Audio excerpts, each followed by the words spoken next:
The history of how the American healthcare system grew is not one of order. It's one of sort of haphazard chaos. Everybody's doing what makes sense to them individually. We pay hospitals to be full, so they try to be full.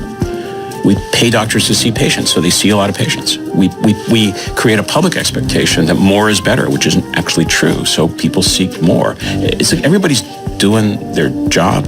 We just designed the jobs wrong. Physicians are well-intentioned.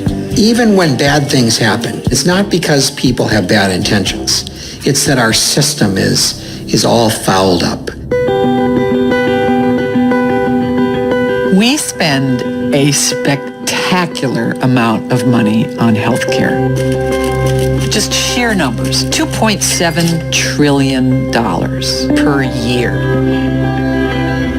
The average per capita cost of healthcare in the developed world is about $3,000. In the United States, it was around $8,000 annually.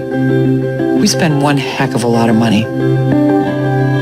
The healthcare system isn't affordable anymore. Who pays for that? Where does that money come from? This is all coming out of our pockets. It's your money.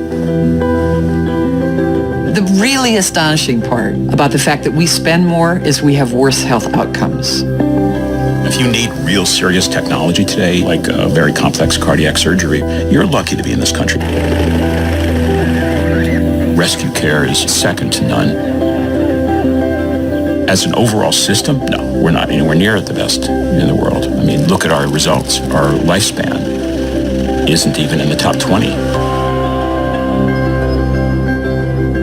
We have a disease care system, and we have a very profitable disease care system. And the disease care system actually, I mean, if it really was honest with itself, it doesn't want you to die, and it doesn't want you to get well.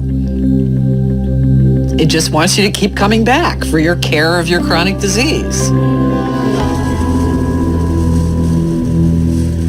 Most of this huge effort of the healthcare industry is devoted to intervention in established disease, and the majority of that disease is lifestyle related and preventable.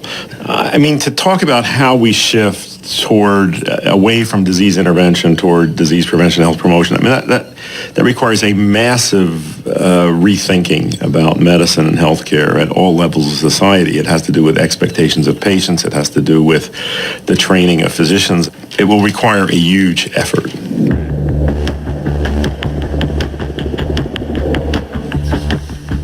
There is this tremendous innate healing capacity that we all have. When I sit with a person who's sick, always at the back of my mind is the question, what is blocking healing here? What is preventing it? What can I do from outside that can facilitate that process? That perspective is missing from the training of our health professionals. What's wrong with medical education is that it simply doesn't address whole subject areas that are absolutely essential to understanding human beings, health, illness, and treatment. I mean, an obvious one is nutrition, which is almost omitted from medical education. So in 1994, I started a fellowship for people who had completed medical school to retrain physicians. We want to expose clinicians to a broader way of seeing the patient, a deeper understanding of healing, and a larger toolbox from which to choose for therapies. Many clinicians come here frustrated, they're overworked, they're overwhelmed, buried deep underneath insurance forms and 10-minute visits and 30 patients a day. Where are you from? I'm from Virginia. I actually practice emergency medicine at the University of Virginia in Charlottesville.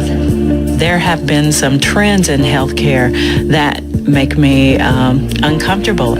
I felt like there's got to be something different, something better. 40,000 people have been studied. My medical training was just focused on giving these patients pharmaceuticals or giving them expensive tests to treat the condition after it occurred. I had no knowledge of ways to prevent heart attack or stroke or cancer or things like that. I had to do the fellowship because it was kind of my little ray of hope of that things could be better, things can be done differently, and somebody's going to teach me how to do that, so I'm gonna do it. In Western medicine, all of our effort is on dispelling evil.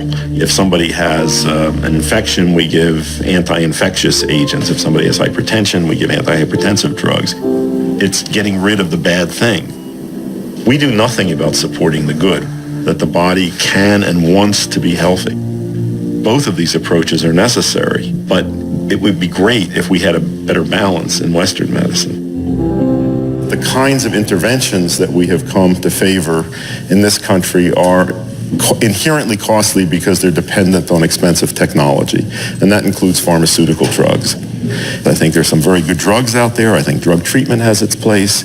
I take a pharmaceutical drug myself, but if there's one thing that I would love to see you begin to implement in your own practice and teach others about, it's to try to change this mindset that has so completely taken hold in our culture on the part of both doctors and patients that drugs are the only legitimate way to treat disease. I mean, where did that idea come from? We spend $300 billion a year on pharmaceuticals.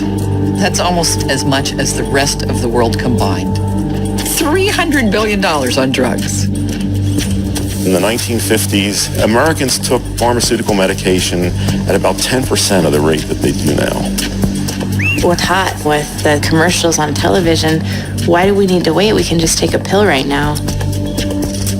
When I watch the networks, half the ads are for pharmaceutical agents. That isn't true in Canada.